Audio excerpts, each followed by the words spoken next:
Hello students, today we will read about ruling the countryside. आपने previous chapter में पढ़ा कि company east India company Bharat में व्यापार के मकसद से आई, लेकिन धीरे धीरे वो यहाँ नवाब बन बैठी। लेकिन उनका अब मकसद था कंट्री साइड एरियाज यानी विलेजेस एरिया को भी अपने कंट्रोल में लेना। The company had become the diwan on 12 August 1765 of Bengal. Company को 12 अगस्त 1765 में बंगाल की दीवानी मिल गई थी। It is afford was to increase the revenue as much as it could and buy the fine cotton and silk as cheaply as possible. उनका main मकसद था यहाँ से ज़्यादा रिवेन्यू कलेक्ट करना और यहाँ का कॉटन और सिल्क कम से कम दामों में खरीदना। Soon the Bengal economy was facing a deep crisis. In 1770, a terrible famine killed 1/3 population. जल्दी ही बंगाल की अर्थव्यवस्था एक गहरे संकट में फंसती जा रही थी। 1770 में यहाँ एक अकाल पड़ा जिसमें यहाँ की लगभग 1/3 जनसंख्या समाप्त हो गई थी। Permanent settlements. अब अर्थव्यवस्था संकट में थी तो क्या कंपनी अपनी राजस्व आय के बारे में आश्वस्त रह सकती थी? नहीं। इसके लिए ज़्यादा से ज़्यादा अफसरों को लगने लगा कि उन्हें ज़मीन में निवेश करना और खेती में सुधार करना चाहिए। इसके लिए कंपनी ने एक स्थायी बंदोबस्त लागू किया। Company feel that investment in land had to be encouraged and agriculture had to be improved to increase their income. Company को लगने लगा कि केवल ज़मीन पर इन्वेस्ट करके और एग्रीकल्चर में इम्प्रूवमेंट करके ही उनकी इनकम बढ़ सकती है। So the company introduce the permanent settlement. इसीलिए कंपनी ने परमानेंट सेटलमेंट अर्थात स्थायी बंदोबस्त लागू किया। Permanent settlement introduce in 1793। Permanent settlement 1793 में लागू किया गया। The rajas and taluqdar were recognised as zamindar. इस सेटलमेंट के अंतर्गत राजा और तालुकदारों को जमींदारों की संज्ञा दी गई, अर्थात उन्हें जमींदारों के आधार पर किसानों से लगान वसूल करना था और कंपनी को पे करना था। The amount to be paid was fix permanently. Company को पे किए जाने वाला अमाउंट फिक्स कर दिया गया था, अर्थात उसमें कोई भी परिवर्तन फ्यूचर में नहीं किया जा सकता था। They felt that the जमींदार would benefit from increased production and encouraged to invest in improving the land. Company को लगता था कि उनका जो राजस्व जो वो वसूल करती है उसमें तो कोई मांग बढ़ने वाली है नहीं, इसीलिए जमींदार बढ़ते उत्पादन से बेनिफिट प्राप्त करेंगे और वो लैंड पर इन्वेस्ट करेंगे जिससे उसकी उर्वरता जो है वो काफ़ी बढ़ जाएगी।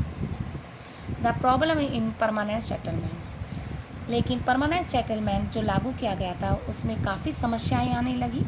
The permanent settlement had created problems. The company officials soon discovered that the zamindar were in fact not investing in the improvement of land. जल्द ही कंपनी के अफसरों ने पाया कि जमींदार लैंड की इम्प्रूवमेंट में कोई इन्वेस्ट नहीं कर रहे हैं। The revenue that had been fixed were so high that the zamindar found it difficult to pay, so they were not interested in improving the land. क्योंकि जो रिवेन्यू कंपनी को पे किया जाना था वो इतना ज़्यादा था कि जमींदार उसको पे करने में काफ़ी कठिनाई महसूस कर रहे थे, इसीलिए वो ज़मीन की इम्प्रूवमेंट में कोई इंटरेस्ट नहीं ले रहे थे। On the other hand cultivator found the system extremely oppressive. दूसरी तरफ खेतीहर मजदूरों के लिए भी यह व्यवस्था काफ़ी दमनकारी सिद्ध हो रही थी। To pay the rent he had to often take a loan from the money lender and when he failed to pay the rent he was evicted from the land he had cultivated for generations. जमींदारों को जो rent उन्हें पे करना होता था उसके लिए उन्हें भारी मात्रा में मनी लेंडर से लोन लेना होता था। यदि वह इस लोन को चुकाने में चूक जाते थे तो उनको उनकी पुश्तैनी ज़मीन से बेदखल कर दिया जाता था। मालवारी सेटलमेंट। जब परमानेंट सेटलमेंट्स में काफ़ी प्रॉब्लम्स आने लगी तो कंपनी ने दूसरी सेटलमेंट्स को लागू किया जो मालवाड़ी सेटलमेंट के नाम से जानी जाती है। It is introduce by Holt Mackenzie in 1822। यह व्यवस्था 1822 में होल्ट मैकेंजी के द्वारा लागू की गई।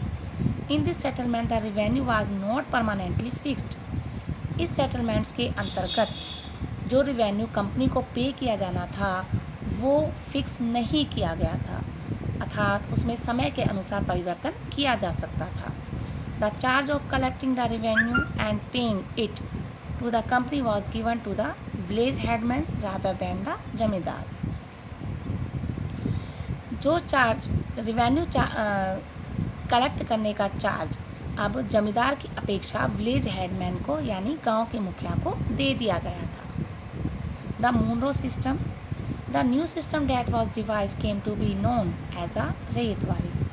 अब मालवाड़ी सिस्टम में भी काफ़ी प्रॉब्लम्स आने लगी, इसलिए दक्षिण भारत में एक नई व्यवस्था को लागू किया गया जो रैयतवाड़ी सिस्टम के नाम से जानी जाती है, क्योंकि इसका सीधा कनेक्शन रैयत अर्थात किसानों से होता था, इसीलिए इसका नाम रैयतवाड़ी सिस्टम रखा गया। It was developed by Thomas Munro and extended all over the South India. यह व्यवस्था थॉमस मुनरो के द्वारा पूरे दक्षिण भारत में लागू की गई थी। This settlements had to be made directly with the cultivators. इस सेटलमेंट का डायरेक्ट जो कनेक्शन था वो रैयत से था, अर्थात किसान से डायरेक्ट लगान वसूल किया जाता था। इसमें किसी जमींदार या विलेज हेडमैन का कोई रोल नहीं था। क्रॉप्स फॉर यूरोप, यूरोप के लिए फसलें। The British also realise that the countryside could not only yield revenue. British को जल्द ही इस बात का एहसास हो गया था कि जो कंट्री साइड एरिया है अर्थात विलेजेस एरिया हैं वो केवल उन्हें रिवेन्यू ही प्रोवाइड नहीं कर सकते। It could also grow the crops that Europe required. वो यूरोप की आवश्यकता के अनुसार उन्हें फसलें भी प्रदान कर सकते हैं। So the British forced cultivators in various part of India to produce opium and indigo. इसीलिए इंडिया के अलग अलग पार्ट्स में ब्रिटिश कल्टिवेटर्स को ऑपियम और इंडिगो प्रोड्यूस करने के लिए फोर्स करने लगे अर्थात मजबूर करने लगे थे। The cloth dyers of British preferred indigo as a dye. Britain के क्लॉथ डायर जो थे यानी कपड़े रंगाई वाले थे वो इंडिगो के द्वारा ही कपड़ा रंगना पसंद करते थे। इंडिगो प्रोड्यूस आ रिच ब्लू कलर, क्योंकि इंडिगो से प्राप्त होने वाला कलर डार्क और नीले रंग का होता था। whereas the dye from wood was pale and dull that was produced in Europe। इसके विपरीत ब्रिटेन में जो प्राप्त होता था वोड नामक पौधे से जो कलर प्राप्त होता था वो बेजान और फीका होता था। Britain turns to India, Britain की इंडिया में बढ़ती दिलचस्पी। Faced with the rising demand for indigo in Europe, the company in India looked for ways to expand the area under indigo cultivations। Europe में नील की बढ़ती मांग को देखते हुए ईस्ट इंडिया कंपनी भी भारत में नील की खेती बढ़ाने के रास्ते ढूंढने लगी। So many company officials begin investing in indigo production. इसीलिए काफ़ी कंपनी के जो अफसर थे वो इंडिगो प्रोडक्शन पर इन्वेस्ट करने लगे थे। Attracted by prospect of high profits, ज़्यादा से ज़्यादा प्रॉफिट प्राप्त करने की लालसा में numbers Scotsman and Englishman came to India and became planters. बहुत ज़्यादा संख्या में स्कॉट्समैन और इंग्लिशमैन भारत में आने लगे और यहाँ पर वो बागान नील के बागान खरीदने लगे थे अर्थात वो प्लांटर्स बन गए। Main system of indigo cultivation. There were two main system of indigo कल्टिवेशंस।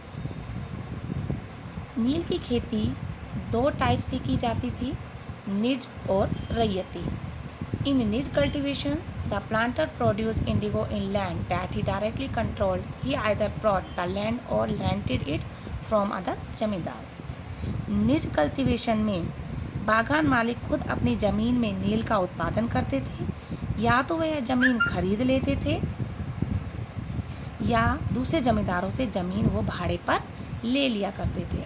Under the ryoti system the planters force the ryot to sign a contract. Ryoti system के अंतर्गत प्लांटर्स रैयत को मजबूर करते थे कि वो एक कॉन्ट्रैक्ट या एक एग्रीमेंट को साइन करें। Those sign the contract got cash advances from the planters at low rates of interest to produce indigo. जो इस कॉन्ट्रैक्ट को साइन कर देता था उस किसान को इंडिगो प्रोडक्शन के लिए कम ब्याज पर कुछ नगद रकम दी जाती थी, but the loan committed to cultivating indigo on at least 25% of the area under this his holding। परंतु लोन प्राप्त करने वाले किसान को अपने एरिया के लगभग 25% एरिया पर इंडिगो प्रोड्यूस करना होता था। The planters provide the seed and the drill while the cultivators prepared the soil, sowed the seed and looked after the crops। Planters जो इन किसानों को बीज और उपकरण प्रोवाइड करते थे, जबकि किसानों को यानी जो खेतिहर मजदूर होते थे उन्हें मिट्टी को जोतना, बीज बोना और उन फसलों की देखभाल करने का काम करना होता था। The blue rebellion. जिन किसानों ने लालच में आकर पहले बागान मालिक से काफ़ी लोन ले लिया था, वो जल्द ही उन्हें समझ आ गया था कि यह जो चक्रव्यूह है वो कभी ख़त्म नहीं होने वाला, अर्थात ये केवल उन्हें इससे नुकसान ही प्राप्त होने वाला है। In March 1859 thousand of ryots in Bengal refused. इसीलिए 1859 मार्च के महीने में हजारों किसानों ने बंगाल में इंडिगो उपजाने से इनकार कर दिया। Ryot refuse to pay rents to the planters and attacked indigo factories. किसानों ने लगान चुकाने से मना कर दिया था और इंडिगो फैक्ट्रीज पर उन्होंने हमला कर दिया। एज द रिबेलियन स्प्रेड, जैसे जैसे यह विद्रोह बढ़ा, intellectual from Calcutta rushed to the indigo districts. Calcutta के पढ़े लिखे लोग इंडिगो डिस्ट्रिक्ट्स में आकर रहने लगे। They wrote of the misery of the rayas, the tyranny of the planters and the horrors of the indigo systems। उन्होंने किसानों की दुर्दशा, प्लांटर्स की जोर ज़बरदस्ती और इस व्यवस्था के बारे में लिखा। Worried by rebellion, the government brought in the military to protect the planters from assault and set up the indigo commissions to inquire into system of indigo production। इस रिबेलियन से परेशान गवर्नमेंट ने एक मिलिट्री बुलवाई इन planters को protect करने के लिए। साथ में उन्होंने इंडिगो कमीशन भी नियुक्त किया ताकि वो इंडिगो प्रोडक्शन से रिलेटेड जो व्यवस्था है उसकी इंक्वायरी कर सके। The commission held the planters guilty and criticise them. Commission ने प्लांटर्स को जिम्मेदार ठहराया और उनकी आलोचना की। The commission asked the rayers to fulfill their existing contracts but also told them that they could refuse to produce indigo in future। Commission ने रैयत को उनके द्वारा साइन किए गए कॉन्ट्रैक्ट को पूरा करने के लिए कहा और साथ में फ्यूचर में अगर वो नील की खेती करना चाहते हैं तभी वो कर सकते हैं, अर्थात उन्हें कोई और फोर्स नहीं कर सकता। इसके लिए उन्होंने उन्हें सांत्वना दी। Thank you.